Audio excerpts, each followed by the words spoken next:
surround yourself with good people. It's hard on the body, being in a strange position. Lawyers coming after you, a doctor, you ran over my cat. Welcome back, investor. We have another episode of Passive Income Adventures today with Blaine McLaughlin calling in from Iowa. He is a dentist turned real estate investor, and we're going to have a great conversation today about how to know what type of real estate investing you should be doing. Should you be actively buying your own buildings, managing your own buildings, or just completely passively investing, like working hard at what you do best and then putting your money in passively? I obviously have made the choice to be an active investor. My career before as a photographer wasn't exactly what I would call lucrative. And so I made the career shift because I was a real estate photographer. So I really love buildings and I really love being around the people who live and work in those buildings. And I thought that this was a great transition for me where I could do something I'm passionate about, but also make more money. But a lot of you are in the position where you have a successful professional career or a business and you're trying to decide how to get involved in it, how much control you want to have versus how much control you want to give up. And going through that decision matrix can be pretty challenging because, if this was easy, everybody would be doing it. And so you're not quite sure like where you fit in. So we're really going to have a nice discussion about that, get to know Blaine a little bit better, his history and his decision making. And the point of this podcast is really to peel back the curtain of what passive income is, what it isn't, help you be able to make better decisions as you're moving forward. I share the real stories so that you can identify with the guests and their stories and figure out like, how does this apply to me, and really be thinking about the stories and how you can use that information to make better decisions in your own life and also to introduce you to people that you could invest with. So that's what we're up to today. I appreciate you dropping in. And Blaine, thank you so much for coming in and joining us today. Hey, yeah, thanks for having me. This is great to be on your show, and I appreciate your time, Emma. Now, I'm really interested in this story because I even just on LinkedIn this morning, I was posting about like the disillusionment or the disappointment that a lot of people have when they get into real estate investing and they realize like how much work it is. Oh, I thought because I'm a doctor or an engineer, I had a lot of rich friends, I could raise a lot of money, but this is a lot harder than I thought it was. And helping to give people a little bit of a preview about the difference between passive and active investing and how they can get into that. So kick us off by telling us about yourself, where you're from, where you got started in your professional career, and then where you got started in real estate. I'm from Iowa. And so again, my name is Blaine McLaughlin, and I am a dentist. I grew up in the state of Iowa and graduated from the dental school in 1995. So I've been doing dentistry for almost 30 years. And it's been a great career for me. I've enjoyed it, and I have worked with some really good people. And that's one of the keys to anything you do is surround yourself with good people that are passionate about what you're doing and what they can do to help, and it'll help you be successful. Right after I got out of dental school, for some reason, I was interested in real estate. I don't know why. My parents never did anything really, and it's just one of those things. So I did what a lot of people do, and I read the Kiyosaki books. Everybody loves those, and they are so valuable, and they can provide so much great information. They really make you think differently. That's the most important part about those books, in my opinion, is they make you think outside the box and make you think a little of the structure that you learned in school that we all get. It's a little different way of looking at the world. So I started and I'm like, hey, I think this real estate thing's pretty good. And at that time, I didn't have any kids, but we were planning on having kids. And I thought, what if I buy an apartment complex and we're looking at all the different ways to make money on buying an apartment complex? The renters are supposed to pay off the mortgage, right? So you don't have a mortgage. So that's cool. There's some tax breaks that you get. That's great. Appreciation, long-term appreciation. So as the building sits, it becomes more valuable over time. And that's just the way real estate works, whether it's your house or a building, it appreciates with inflation, right? So I'm thinking if I buy a building now, maybe a 4, 6, I don't know, 8-plex, something like that, and I just run it, and I was planning on managing it myself. I'm like, if I just run this thing, pay it off in 20 years, I'll own it, years, however long the mortgage is. I'll be the sole owner of this, and then I can sell it. So you buy something for, let's use an easy round number, for $100,000, and it gets all paid off and everything works the way it's supposed to. In 20 years, bam, it's probably worth $200,000. So then and everything's all good to go. And I put maybe 20,000 down, right? So you put 20,000 down, 20 years later, you get 200,000 out of it. Sounds like a plan. And so I started looking around and I got involved with a friend of mine who was doing a lot of commercial real estate at the time. He's a local guru and still is, and super guy. And he got me, and we started looking at some things, and he got me involved in a few deals. And I was passive. I'm like, I'm really a dentist, right? This is what I do. So I didn't want to be super involved. And so I got involved in a couple deals and he managed them and they didn't perform as well as we'd hoped. There was either something was going wrong or somebody would move out and we couldn't find another tenant or something like that. And so I'm just like, I don't know, this is okay. And it's doing all right, but this isn't what I was expecting. I better just focus on my dental practice because that's what I do. And I focus on building a multi-million dollar dental practice over the years. And again, surround myself with these great people, train them up really good so they know what they're doing. They can help take care of our patients. We take care of people and they'll take care of us. And as time goes on and I got this great practice. Now my kids are in college now. And a few years ago, one of them is college and a couple of the others were getting about the end of high school. I'm like, hey, you know what? My kids are out of college. They get into college and out of college. It might be time to think about retirement. Maybe I want to do something else. And I'd love to travel, do all sorts of stuff, see the world. And there's so many cultures out there I want to experience and so many things like the pyramids. Are you kidding me? Those things are amazing. But so I'm thinking about retirement. I'm like, gosh, what's in my retirement plan? I haven't really looked at much of it. I've been a good boy because you're told that you're supposed to put a certain amount of money in your retirement every month. You do it every month, it'll grow and it'll grow. And then when you're ready to retire, bam, you have this nice nest egg and you're all set. Right. And so I'm going, there just isn't that much money in there. What the heck is going on? And so I did some figuring and got the calculator out and started working some numbers and thought to myself, what is the percentage of return on this? And so I worked it up and I've been getting a 3% return over the No. last 25 years on my retirement. 3%. I mean, I was like, oh my God, you got to be freaking kidding me. These are giant companies that do this. This is what they do. This isn't like I had an Ameritrade account or whatever and did it myself and screwed up, bought a bunch of crappy stocks. These are Yeah. professionals, right? And I'm just like, God, I'm not doing this. I'm done with this. And then in about the same time, a buddy of mine came to the same realization. Our kids are about the same age. He's, hey, are you interested in real estate? And I said, yes, that's where I'm going. I got to go there. I was intrigued. I've been intrigued for 30 years. I just haven't done it because that hasn't been my main push.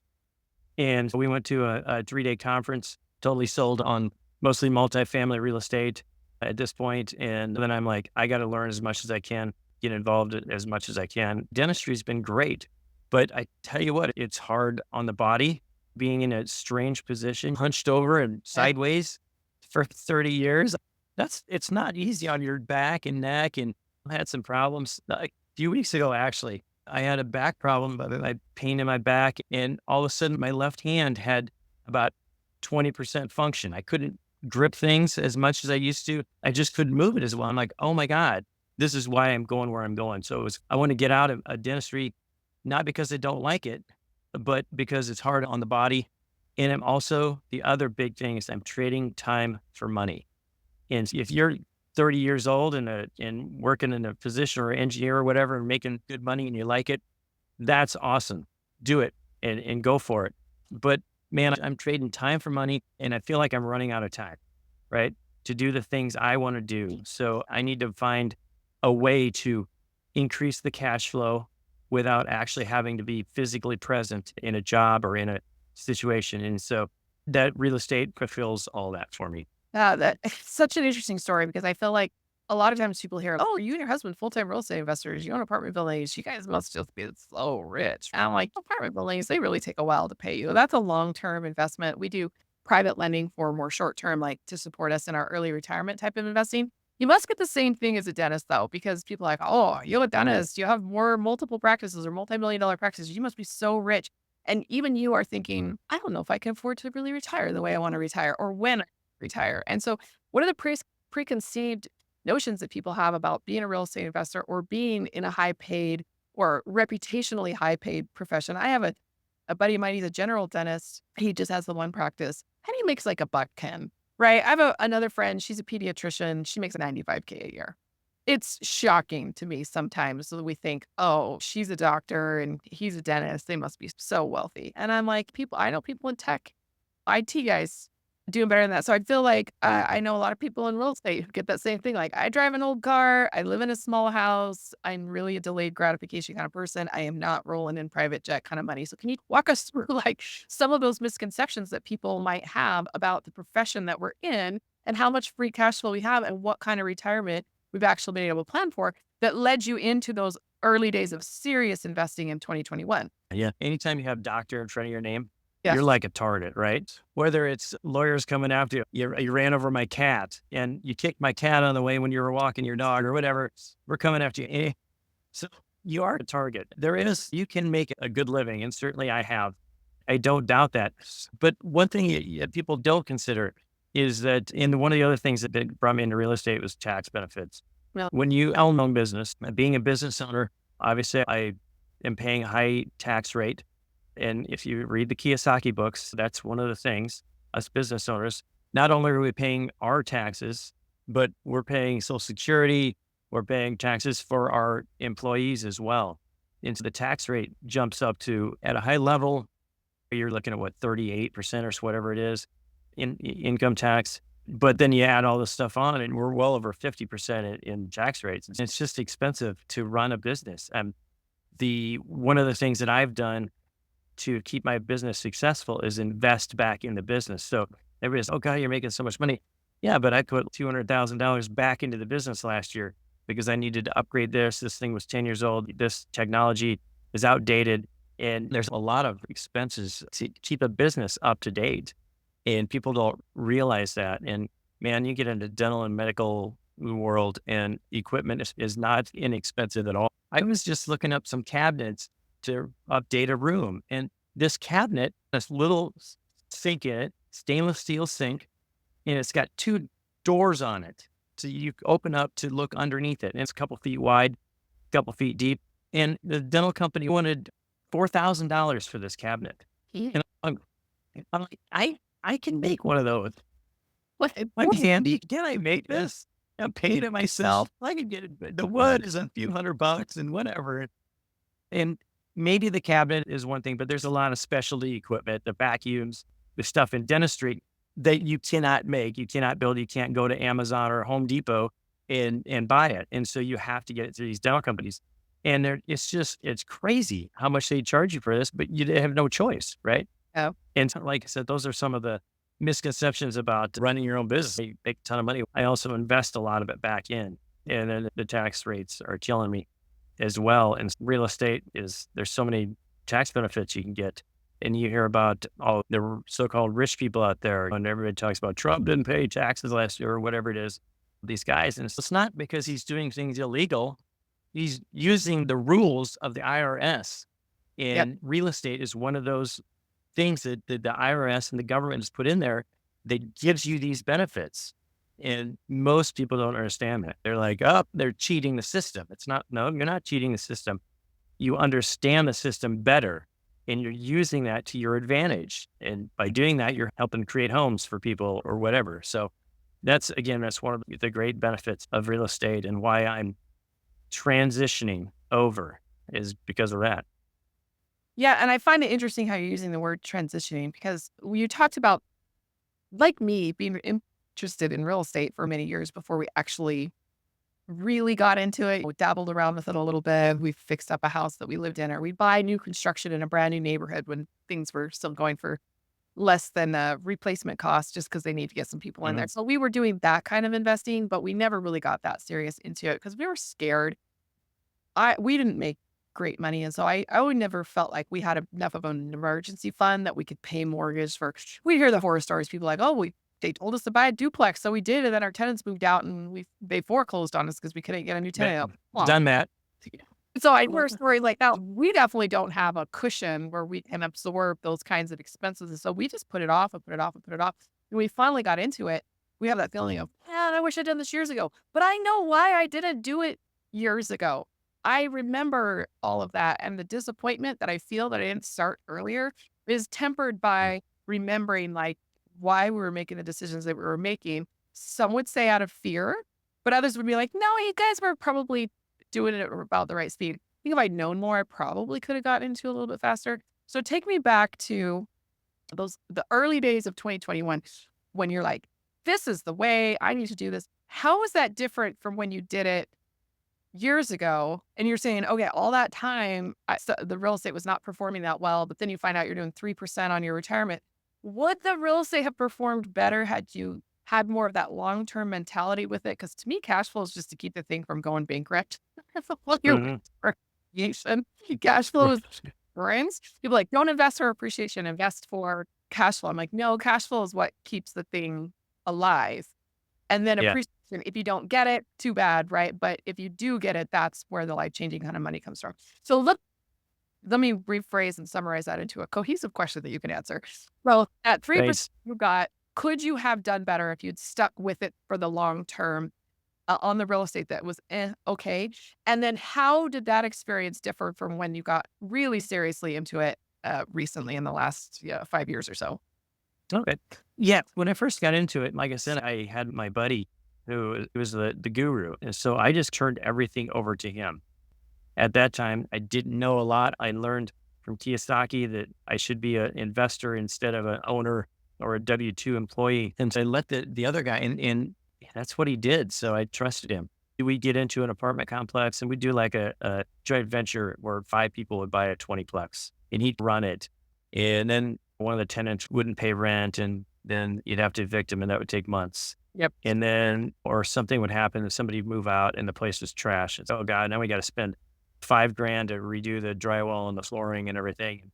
And so that all ate into the cash flow. And so I'm like, okay, is that supposed to happen? Hopefully it doesn't, but it could, I guess, and it does.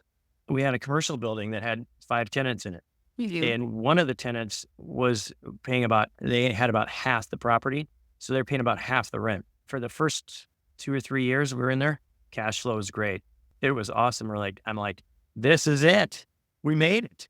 Right. And then it's like, they're not renewing their lease. And you're like, okay, we got to get somebody else in there. Right about the time they moved out, they couldn't find a new tenant for a while. It's a big piece. It's not like everybody wants 7,000 square feet or 10,000 square feet or warehouse or whatever this was. And so we couldn't find anybody to move in. That was the same time the loan was due. And so the bank said, you're not cash flowing. And then we started to put money in to make it cash flow. And they said, you're still not cash flowing. We don't count that. You need to, and they're like, we got to take this from you. And we're like, and so then we had the foreclosure, right? And again, that kind of soured my taste on real estate. Going, I'll just work on my dental practice. I'm doing the right thing, which was definitely the right thing, building my practice up. But now I own my own building and I have multiple tenants in the building that my dentist office is in. And it's doing fantastic cash flow wise. But the big difference between then and could I have made better than 3%? Maybe. But again, I was all in this other guy's hands that was helping me. And so I didn't know what was going on behind the scenes. And when I went into the conference with my buddy 3 years ago, we went to the 3-day training or whatever.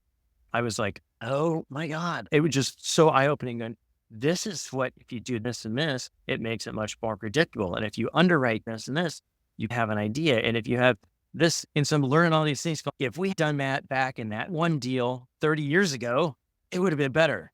And so I'm learning all these things about what I did wrong and why those other deals didn't make it and why the deals that I'm in today are much more successful and are going to be much more successful because there really wasn't a contingency plan back then it was like, you talked about cash flow. Cash flow is making this thing go, keep it from going bankrupt. The one property didn't work so well, but the other ones were cash flowing.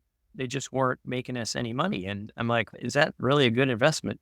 And appreciation in Iowa is not, Iowa's economy is pretty steady. You don't have big ups. You don't have big downswings. You're about Phoenix and down in Florida and places that had 20% rent increase and a couple of years ago.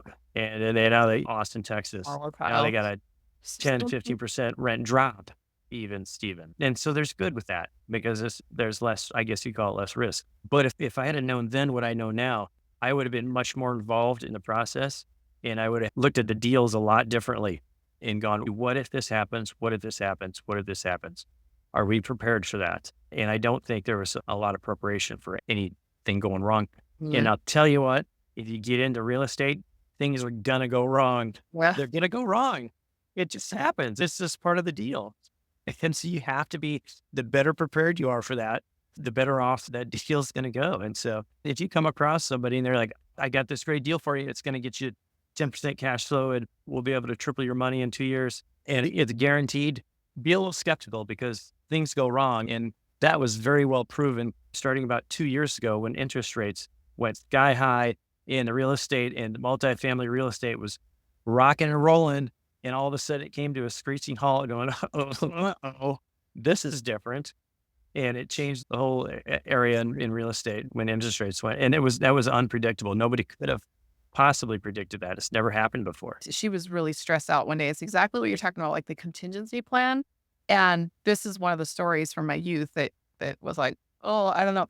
So they had seller financed this house, which they had done before a couple of times after they moved to a different house. And the buyers or the renters didn't pay. Like they were Sure. becoming a non-performing Those note. two. My parents didn't have the emergency fund that they needed to be able to cover from this.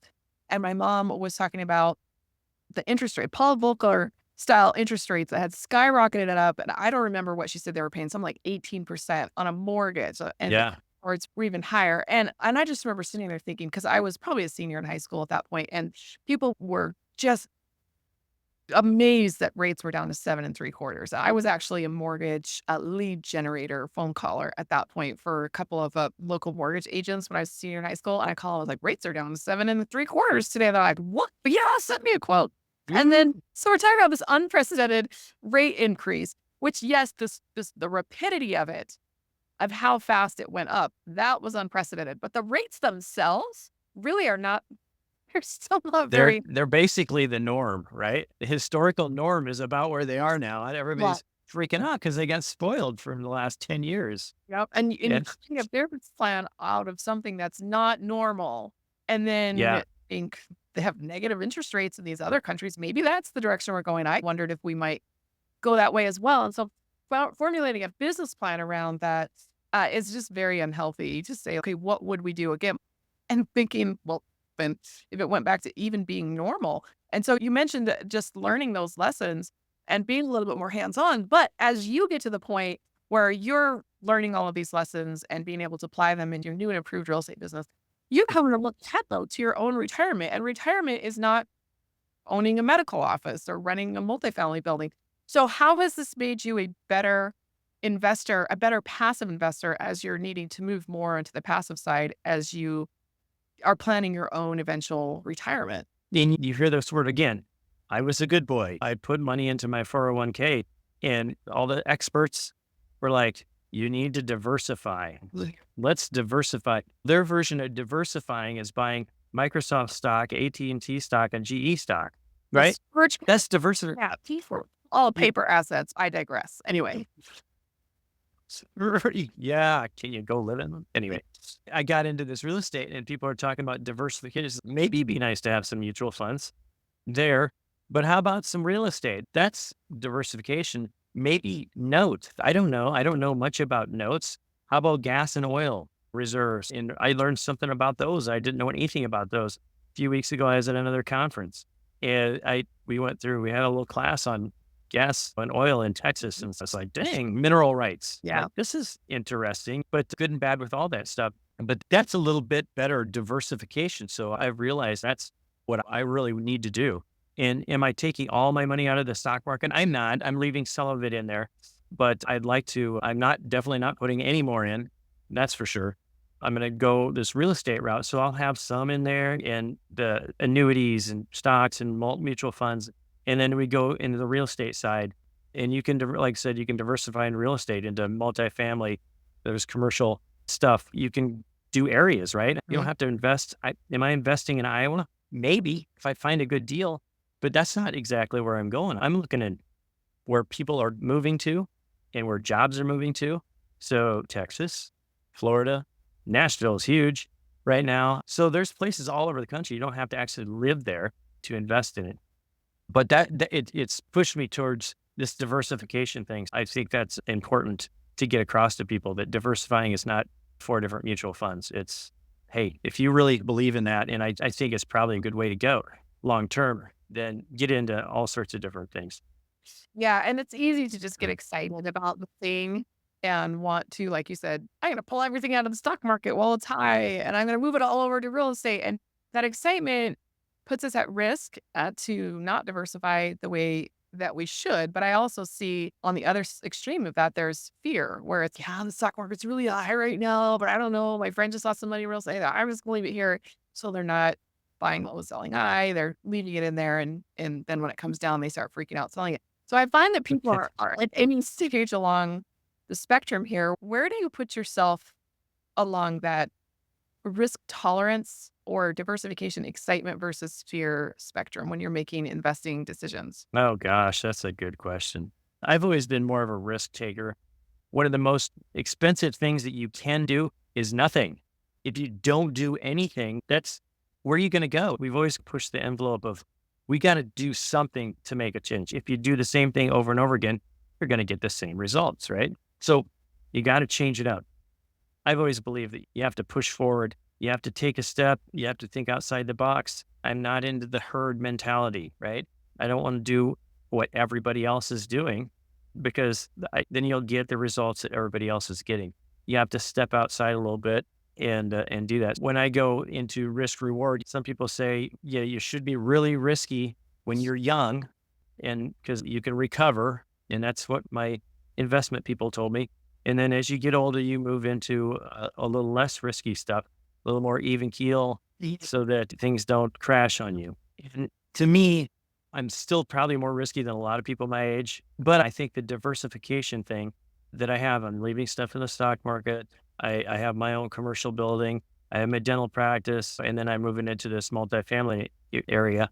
I think that reduces the risk. And that's what diversification is supposed to do. Yeah. And you mentioned earlier in the dental practice, one of my earliest memories, my sister was actually dental office Oh, I don't want to hear this. or cleaner. So she'd go in there after hours and clean, autoclave everything. So we just make sure Yeah. it was Yeah. nice for the next day. And so I wouldn't say I grew up in that dental office. I spent a lot of time there after hours. That's We'd time. run around and we'd eat all the vitamin C tablets, and there were some batting cages next to oh, to your right. And so just seeing what you were talking about with the expensive equipment and the expenses that you have to go through. And as a kid, I wasn't thinking about business taxes and insurance and all of that. So business owners are supposed to pay less taxes, right? We're supposed to have hundreds of deductions that we can be taking, and that business owners have some of the best tax profiles in the entire country, like way better than W-2 employees, all of that. But what I'm hearing you saying is like real estate is still better than what you were getting as a business deduction. So you're feeling like as a business owner, you're being strangled by taxes, which we're usually told Yes. that's not how it goes. So tell me the real story there. Well, like I said, we're not only paying our taxes, but we're paying taxes for our employees as well. And so that comes off our income. And you got to do that. And it's just the way the system's set up. You get into real estate, you invest into, and this happened again I learned this with my office that I rebuilt an office about 15 years ago, moved into a new place and put $1.1 million or something into rehabbing this space into a dental office. And my accountants, hey, we need to do a cost segregation study. And I'm like, what, your what hurts? I'm like, he goes, no, this will help you with your taxes. I'm like, what? He goes, it's going to cost you 10 grand. I'm like, really? Can I do? He's going to think of that. So he showed me what that meant and the depreciation factor. And so you're able to depreciate, which is basically not real money. It's on paper, right? The government has put this in place. It's not breaking the law. It's not cheating. They're like, hey, if you do this, we'll let you write off part of this because this depreciates in the value as it goes down. And again, that's a whole conversation for multiple podcasts, probably that depreciation thing. Well, But number in here, the editor, put that number on screen. We had the cost seg. Eric, come and tell us about that because that's a big subject. But anyway, so there are certain ways where you depreciate and basically instead of saying, oh, I made $200,000 this year, it actually, my taxable income is only $80,000. Right. And that's where real estate can really affect your income. And that's how these people out there, these big real estate investors, most people have heard of Grant Cardone. He's, hey, I didn't pay any taxes this year. And he's a billionaire, right? It was like, how do you do that? And income again, says I pay plenty of sales tax, gas tax. yeah, I wish that we pay income taxes, state and federal. no. Anyway, keep going. That's so true. I guess I've never thought of it that way. Thank you for saying that. But you're right. How many other taxes do you pay? It doesn't tell my property tax here, does it? Not a lot of property But tax. yeah, but income tax, they don't pay income tax. I basically Um, support our local school system with their property taxes. I'm like, get out. Well, yeah, there you go. I paid into the property tax into the school system the whole all the years my kids, and then I paid for private school. yeah, Anyway, yeah. so I'm the same thing. Everybody's like I decided to pay both. It's my choice, and I'm glad I did it. And my kids are at now they're glad that they did it. Yeah. Anyway, Get you out of most taxes. And I think that's a big misunderstanding. It can get you out of federal and state income taxes to a large yeah, degree if you plan correctly. But by no means, people are like, oh, just a leech on society. All of that. We, especially as you make more money and you're not spending on federal income taxes, we can buy more stuff from their sales tax, value add. yeah, So they'll get a yeah. full Like I said, tax. you're And the question is having more control over what taxes we pay when and when.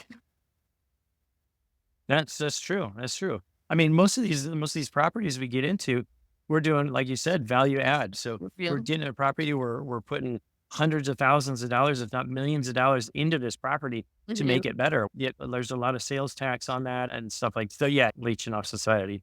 Your employers are paying taxes as well because even your employees, you're paying portion of their taxes.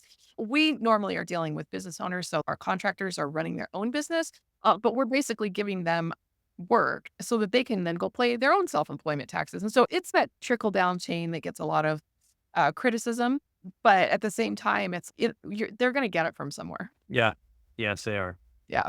no doubt. I'm also wondering the tax benefits that you're getting because you're getting rental income, right? As an ordinary income tax that you have to pay on that. And that's the part of the cash flow. But then you're also being able to enjoy some of that depreciation of those losses from the real estate. How are you planning ahead for that? My husband and I are both real estate professionals. So we don't get any tax breaks as private lenders, like on our hard money loans, but we have enough properties that have depreciation that it offsets our income, our ordinary income from rents, interest. Yes. And so you're probably down in that same boat. So how are you planning ahead for your tax profile when you do leave your active income generating business of dentistry? You'll still have some active income as a manager and for rental income and just basically being able to say, now you're a real estate professional or what are your long-term plans there? You talked about real estate professional, and again, that's an actual thing. It's not just a word you're throwing out. There's a designation, real estate professional status with the IRS, and I am not there yet because I'm still a full-time dentist. And so that is one of my plans is to, I need to get to the point where I can do that because as a real estate professional, then you have many more tax benefits, right? So my income from dentistry, again, I have to pay all the taxes on all the income tax. Let's go income tax, Yeah. clarify it for you on that. But if I become a real estate professional and buy a building, the depreciation on that building can be written off my dental income. And that's where I want to get. And you're like, well, I don't have any. My plan is to get real estate status, real estate professional status first, right? And that means I have to slow down in dentistry. So I have to make sure the dental practice is in good shape. And so I'm hoping my plans are maybe next year or the year after I can do that. And we'll see how that goes. But after that, I'll worry about that later. But becoming a real estate professional. And the thing is, the IRS, if they're like, you have another full-time job, you can't claim this. Like And so they'll come after you. And so I have to get down to part-time or half-time in dentistry at least to be able to do that. Oh, that's a really good point that you make. A lot of our investors are in the medical profession. So I want to come back to that, like why that's so common that doctors, dentists, and people in healthcare tend to be some of our biggest and best investors because I know other professions that are very high paid, but they don't invest at quite as high a rate. And the individuals in healthcare seem to be just more aware for some reason and making this as a goal more often. So let's put a pin in that. But also just talking about when you are investing and you're trying to become half time. Many of our investors talk about this a lot. They're like, oh, I love being a dentist or I love being an anesthesiologist, but the risks are so high and I work so many hours. I get tired. I'm afraid of making a mistake. I'm starting to hate having to pay all this insurance. I'm starting to hate the governing board, the AMA or the ADA, because they're pinching the way I can run my practice. I just really want to go half time because I love helping people and I love this calling, but I just don't want to do it full time anymore. And they're starting to feel at risk as well because I'll give you an example, a house that I was selling on seller financing. And the reason that the buyer could not get a mortgage was because he was an oral surgeon who had developed hand tremors and could no longer work, even though he was perfectly fine otherwise. Because I feel weird because my hands do this only when I'm doing super fine surgery. I could do everything else. Yeah, yeah. I can't work. And so he was having a hard time getting a mortgage during that transition and his disability and all that kind of stuff. And I just remember thinking like, a lot of stuff is just completely out of our control. And he actually went back to school and became a general dentist because he can still do regular dentistry. Really? So Wha that's why. Yeah, so I have enough control over my hands that I can be a regular dentist. I just can't be a surgeon anymore. And that was a lesson to me. And he was like, and then I want to go down to half time because my kids are still little and all of that. And I was just thinking, this is just a very different lifestyle and mindset. So do you see yourself maybe dropping off a little bit, like dropping a day of the week, bringing in another dentist, going half time? Like an IT guy could never say, I want to work 50%, but it's very common in No, health. no. No, it is, and I have number 1, burnout is huge in healthcare, Yeah. and you talked about a lot of reasons why governing boards and not to mention insurance companies that are controlling what you can do, when you can do it, and how you have to do it, and how much they're gonna pay you. That just eats away, and in dentistry, it's nowhere near as bad as medicine, Mhm. but man, it just eats at me. And so burnout is huge. And I know a lot of physicians and again, healthcare professionals who are looking for something else out there. And real estate, they seem to be attracted to it like I was. Again, you can do it as active or passive as you want. You can be super involved, or you can say, like I did early on, hey, sir, here's some money. Can you invest this for me? Yeah, we'll do this $8 or whatever. Or, so that's what I was gonna say, but I lost it. Yeah, 50% reducing how much you work, having to retire versus choosing to retire because of Oh, your yeah, and prob again, it all depends on what you wanna do. My dad was a dentist, and he worked till he was 72, and he just loved it, and he cut down a little bit here and there. I don't know how he did that, but his practice was way different. It was a small town deal. I had a couple employees. I have 12 employees, so a little bigger. We call it a city. It's 200,000 people. We call this a city in Iowa. 200 I mean, 200,000. Well, I'd invest there. So it's a city. It's a Yeah. little different now practice, but I can't. I'm like, I'd have to work. I'm 54 now. So I'd have to work another 18 years. There's no freaking way I'm doing that. I don't know how he did that, but yeah, and again, I also see my friends. I've had friends pass away and or become disabled, or a lot of my patients have these medical problems and stuff. And one of the things that always stuck with me that I learned 20 years ago is people in the US, they spend their whole life and their health making money so they can retire. And when they retire, they spend all their money to get back their health. And that's just, oh, and I'm like, I don't want to be that person.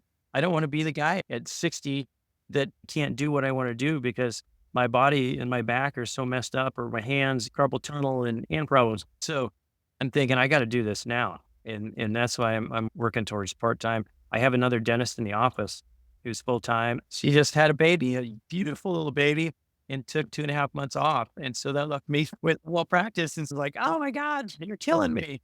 And it was a lot of work. It was like, geez, and she comes back next week, thank God. Yeah. Well, that's is she back full time next week? And I'm just so grateful and so excited to have her back in there because she does so much for the practice. But yeah, and I'm going to have a talk with her. I'm going to say, hey, you know what? Maybe we can find a part time dentist to come in and work a couple days a week, and that way I can drop back, and that keeps the practice going and that kind of stuff. I'm to that point. Like I said, I want to get professional real estate status, which means I probably, if I work 2.5 days a week, is probably about as much as I can work. I'm working 4 now. So that's in my plans in the future. And I want to travel and see the world, and wherever my kids end up, I want to be able to go hang out with them. Yeah. And I don't know, dentists having that Friday free, working 4 days a week, seem to be able to carve out more time to build a real estate business. I find a lot of like medical professionals, pharmacists, and they're working so many hours and yet they're running like a capital raising business or a real estate business on the side. I'm like, are you? I want to know when I go to the ER, that doctor is not being that's making them tired when those critical moments when that decision making really counts. But something about that 4 day dentist week, it's you got an entire Friday to work on your business. And it almost seems fits better with the dental life than it does with some other, I don't know, my That's one of the many reasons why I chose dentistry over medicine is exactly because of that. Because being your own boss has its benefits. Choosing your own hours has its benefits. And again, not being having I have some medical guys, a guy that works in the ER and he's my age, he works 50, 60 hours a week. Oh my God, You gotta seriously? work. How do You you do that? Like, Right. geez. Yeah, I love what I do, but I still consider myself, I hate to say this, I'm part-time. I'm full-time capital raiser, but definitely more part-time on the asset management side of things. So why is it that so many healthcare professionals are such heavy investors in real estate? I almost feel like sometimes the capital raising can be predatory and they're like, oh, our avatar is doctors. And people even would suggest it to me, like, I have nothing to do with healthcare. I watched my sister clean a dental office and my is a dental assistant, right? And I didn't even help her with her homework when she was in dental assisting school. Like I can barely remember how to bandage up a wound. I got 6 kids. I should know more first aid, but I don't know anything about healthcare. I was a nanny for a set of doctors and people were like, you can go to those professional conferences that the doctors are at. And I was like, yeah, but then they're going to want to talk about like medical stuff and surgery. And I want to talk about real estate. I don't want to talk about surgery. So for me, it was a no go. We do have doctors that invest with us, even though we're not trying to target that avatar because it's just so common. So how do you feel about capital raising with healthcare professionals? Do you feel that there are some predatory practices there because they've got a lot, they call it dumb money. They got a lot of money, but they don't really know what they're doing. Enlighten me on that industry. Oh, Why is it common and why are they so preyed on? I think that you hit it on the nose. Nobody teaches us about money. We're not taught about how to deal with money. Where's the how to fill out your tax form in high school class? Where's the money management class and how to manage even a balanced checkbook? That dates me, right? A checkbook. Some people are like, what is that? What is Let's call it a bank I account. teach the bride how to write a check because the makeup artist or hair or whoever she was hadn't brought like her credit card scanner. There was no internet where we were or something like that. She's way to have a checkbook. There are like 7 of her bridesmaids all gathered around and they're like, I think my teacher, we did this in one of my classes in high school. And I'm Oh like, girls, man. back up. I'm the oldest person in this room. Let me teach you how to write a check. Well, world is definitely very different. I was surprised to hear her say that some teacher in high school had showed them how to fill out a check. I was shocked because we Yeah. don't get any Yeah. business. That is pretty amazing. Even in dental school, you're basically supposed to go out and No. start your own small business. They don't teach you about business. Everybody that comes through my practice that shadows me, I'm like, take business classes because most dentists run their own business. They teach you nothing. I learned everything about running a business on the job.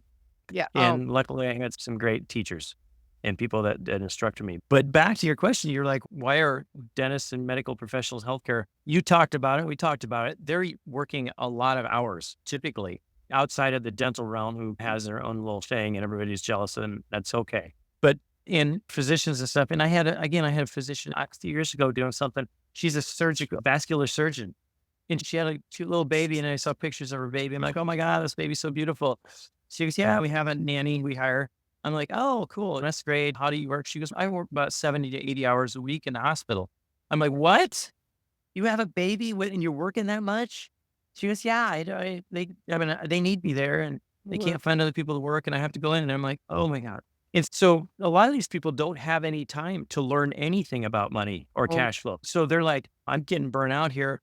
I'm making some money, but I don't know what to do with it other than stock market. So they hear real estate investing and they're like, that sounds pretty cool. I think maybe that would be someplace I can put some of this money since I'm working so many hours. I don't have time to learn about it. So I'll find somebody who did and let them help me with it. So I think, again, one of the reasons why healthcare professionals do a lot of investing. And of course, you talk about avatars. It's my avatar, right?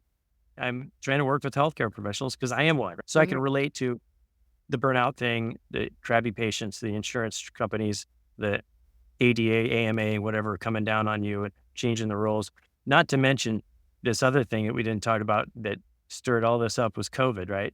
Yeah. You talk about losing control. I sat there and I was out visiting my brother in Arizona over spring break. And I got a call from my office and they said, we're going to have to shut down. I'm like, what? We're not shutting down. No, the dental board says you have to close. I'm thinking, I built this thing for 20 years, this practice. It may be worth zero. It's run through my head going, I've done this. I may be worth nothing. Who knows what's going to happen with COVID? How much lack of control is there now when the government, you can't work Yeah. And enjoy I was considered a, what did they call that? Essential worker or something like that. Because essential. if you were maintenance or landlord or they had some real estate carve outs where I could still Yeah. go visit the properties and take care of it. But we got that rental moratorium because we had mostly residential real estate where we were dealing with humans where they live. And that put us at risk. And I knew, hey, I remember saying, like, this is not constitutional. We cannot have an appointed dude in an agency telling us what we can do with our businesses. This is not constitutional. But I said, just like other non-constitutional things people have brought down, we've got to wait for it to work through the court systems. And they know it's not constitutional, but it's a stall tactic so they can get as much time as they possibly can. And it went through the Supreme Court and it was shot down, basically. We all knew it was no surprise. But that still got over a year of rental Yeah. moratoriums that we had to abide by. It was a crazy moment. And like I said, the guy who lost control of his hands suddenly can't be a surgeon anymore. We get rental moratoriums. You get shut down as non essential somehow. I don't know how that works. You got to, like, like you need somebody to take care of it. The cap fell off, whatever. I Yeah. just, that lack of control is huge. But yeah, at the same time, let's talk to the passive investor here. We're also saying, hey, invest your money with me as a limited partner, where in Mhm. exchange for your lack of control, you get these legal protections from lawsuits and whatnot. Only the money you invest is at risk, not the rest of your life, career, bankruptcy, all that. So how can we talk to the passive investor I'm hearing what Blaine is saying or what Emma's saying, I don't want to run a capital raising business. I don't actually want to run my own buildings. I want to be a passive investor, but I'm too nervous to give up control. Then too bad. In fact, there's give and take, and you can do whatever you want. Again, Grant Cardone, I've been to some of his courses, and investing in real estate is the way to go, and it's easy and blah, blah, blah. It is, in a sense, it's easy. Yeah. Yeah, but in a sense, it's not. If you want to be a passive investor, find somebody you know and trust. And don't give your money to me if you've never talked to me. Don't do it. And if you're like, I like this guy, then let's get on a call, right? And we'll get on a call. We'll talk. We'll learn about each other. Learn about my family. I can tell you about my family, my lifestyle, how I approach life, and then you can learn what I'm like. And if you're like, I like that guy, then you start to trust. And you can trust who you're investing with if you're going to be passive. And that takes a while. It's again maybe not a 5-minute conversation. Yeah. If you're local, let's go out to dinner or let's get on 3 or 4 calls or whatever. And I'll tell you about my deals, get on my newsletter and learn how I'm doing stuff. If you want to be active, that's a whole new deal because, being a full-time dentist and trying to be an active real estate investor, which I'm working towards, I want to be general partner and help manage and run some of these complexes like I do my own office building. And it can be a lot of work and it's a lot of education and it takes time. Real estate is not a get rich fast technique, but it may be a get rich for sure. Mhm. You know, Yeah. you know, it takes time. That's again, if you're looking for the golden freaking whatever, that I could just, the stock dip or the Bitcoin, invest in Bitcoin and bam, you're going to get totally rich or whatever, the IPO, that kind of thing. Real estate's not that type of deal. Yeah. It's not going to happen. Most of the deals I'm in are minimum 3 to 5 year hold. I invest and you're getting some income coming in every month, a little bit here and there. But the real thing is in 5 years when they sell it. And that's when you get the appreciation that we force into the property. And so again, it's not like I decided I'm going to retire in 2 years. So I'm going to go into real estate so I can replace my income. Yeah, that's really hard to do. It's really hard to do.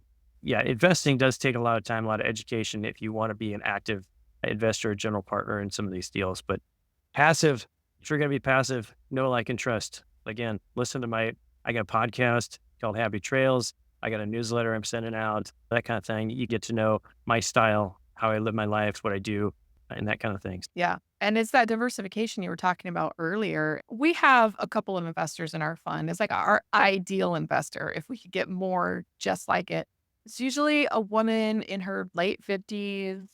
If she's either retired a little bit early or just about to retire, she's got $10 million and she's going to put 1 million or 2 million in our fund for income. It's mostly an income fund with a little bit of focus on growth. And so that ideal investor to me is somebody that's, I need more like that in our fund. And so in your case, because you're looking forward to ever retiring, like they could put $2 million in our fund, make 10%, that's 200 grand a year. It's pretty decent retirement for most people. But to recognize that to ever retire, you eventually do need to give up control because Mhm. otherwise you'll work. And if you want to work till you're 70, most people don't want to work 60, 70 hours a week till they're 70, or for somebody else, they want to dabble around part time in their own thing and still have the passive income to support that. So, how do you look at that in your own life as you're looking forward, building your own bucket list, building your own plans, like eventually having to go back to giving up control, like what caused problems at the beginning? What does that look like now? Because you're a better and more informed investor, but we also don't want to make limited partners feel like they have to be big experts at what we're doing. Like we're doing it, we got it. So where's that balance of education versus control? I've always thought about, and one of the ways I've run my practice is in today's society, everybody works with other people. You go through high school and do this test on your own, do this on your own, do this by yourself. When you get out in the real world, you're working as groups. And I've surrounded myself with great people. And when you surround yourself with great, knowledgeable people, then it's much easier to give up control, right? You know them, you like them, you trust them, and it's okay. Let's get involved in this together because I know, like, and trust you. Same thing goes here, and we'll work together. So you can give up that control a little bit, and it's okay because you have confidence moving forward. And without that, it would be really hard for me. And there's a lot of times you give up control and you just don't realize it, but you have to, like, when you get on a plane and you're sitting there and you're like, Plane, flying, nobody would support me if I was flying that plane. it's okay. I can't control anything going on here. Yeah. So just sit back and relax. You have to trust those people. And Mhm. in that situation, it's a must. You get involved in this real estate. And again, I surround yourself with great people. I've been involved I go to conferences multiple times a year to get to know and trust all these other individuals who are doing what I want to do. And Yep. again, it's okay to give up control with those people. They have a track record. They're good people and they're doing what you want to do. Her to come back and help you run this practice. You can trust her, you can delegate. That's the same kind of relationship we're talking about. It's like even in my business, like my partner, I brought him in as CEO because I really trusted him. He was a CEO of $1 billion retail organization back in Hawaii. And I knew from his own track record, lending his own money out as hard money and being like, can you take some of my money? And just getting that relationship of somebody that I could know and trust and even to start a business together. And he and my husband, honestly, like operationally run most of it. And I really trust the two of them to just do a fantastic job with my money, with our money, with investor money. And that's has really been the game changer. It's just being able to be like, I get to interview people on podcasts for a living. Then invest my money passively with people I trust. It's a great lifestyle. Like I said, there's no way to retire without passive income. Zero. Mhm. Zero. You will work until Yeah. you die. Otherwise. And don't depend on the government for it. Yeah. Tip of the day, Wow. you know, who knows what's going to happen with that. I wasn't 100% ready to give up control when I started moving over to more passive stuff. I did it in stages. So it's almost like diversifying into passive income. I just Yeah. haven't diversified my time. And you're doing something very similar with your practice, your active business, and then your passive investments. You're thinking about time diversification. And a lot of people don't think of that as a diversification. Good point. I like it. Yeah. How can people get a hold of you? You mentioned your podcast. I think when you're on a podcast, telling people about your podcast is the best way to get people to listen to your podcast because the person listening to this is a podcast fan. So, Yeah. So that's one way. It's called Happy Trails. And it's my dental buddy, Matt. We went to dental school together and we came to the realization that our 401k suck. And yeah, so we were going to do something about it. And so we're getting involved in all sorts of real estate, mostly multifamily. And so our podcast, and actually, I'm going to record a session with him right after I get done talking to you. But awesome. you're higher priority. I'll tell him that for sure. Sure. But we're just a couple of real guys on Happy Trails, and we're just talking about this stuff, just trying to educate people and help people out. As a dentist, that's what we've done for years. We're trying to help other people solve their problems. Yeah. And this is the same thing. So it's just a whole different realm. Instead of teeth, it's real estate and finances. And that way, the other thing that when I told you about my 3% return on my retirement plan, it blew me away. I have a free calculator that I give out to people. If you go to caniretirecalculator.com, and it's a retirement calculator, you can punch in your numbers of where you are now, when you want to retire, percentage wise, how much you think you're going to get. If you plug in, hey, I want to retire, or I have this much now and I'm going to get a solid 3% return. I can retire and it'll punch out 112. When I turn 112, I'll have enough money to retire at 3%. It's just a free thing. So you can go to caniretirecalculator.com and check it out, and you put in your numbers, see where you stand, see what's up. And Mhm. if you haven't looked at that, there's never a bad time to look into that and just get an idea of where you are and where you want to be. So Yeah. I still do those calculators. You think like I would have this retirement thing not only in the bag, but confident I have it in the bag. But there are a lot of days I'm like, even we're 7 years in. So we're at the point where you're recognizing it's the get rich for sure plan, but it's Mhm. not going to be fast. And there's still a lot of days that I'm like, am I doing this right? So those types of things actually Yeah, really help me out because we've taken a kind of a non-traditional path.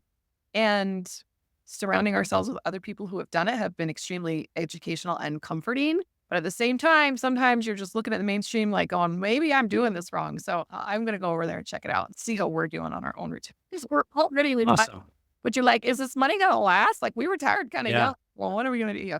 All of that. So I hear that from a lot of our investors and from our listeners, like this is a very common concern. So that's actually a pretty handy tool. I appreciate you sharing that. they're here to help. Awesome. All right. And that service oriented teacher mentality, that's step one of no interest right there. Are you in it for Yeah, the thanks. or are you in it because your kids are getting older and you have time and you still want to continue to help and serve people? Exactly. Perfect. Yeah, that's our plan.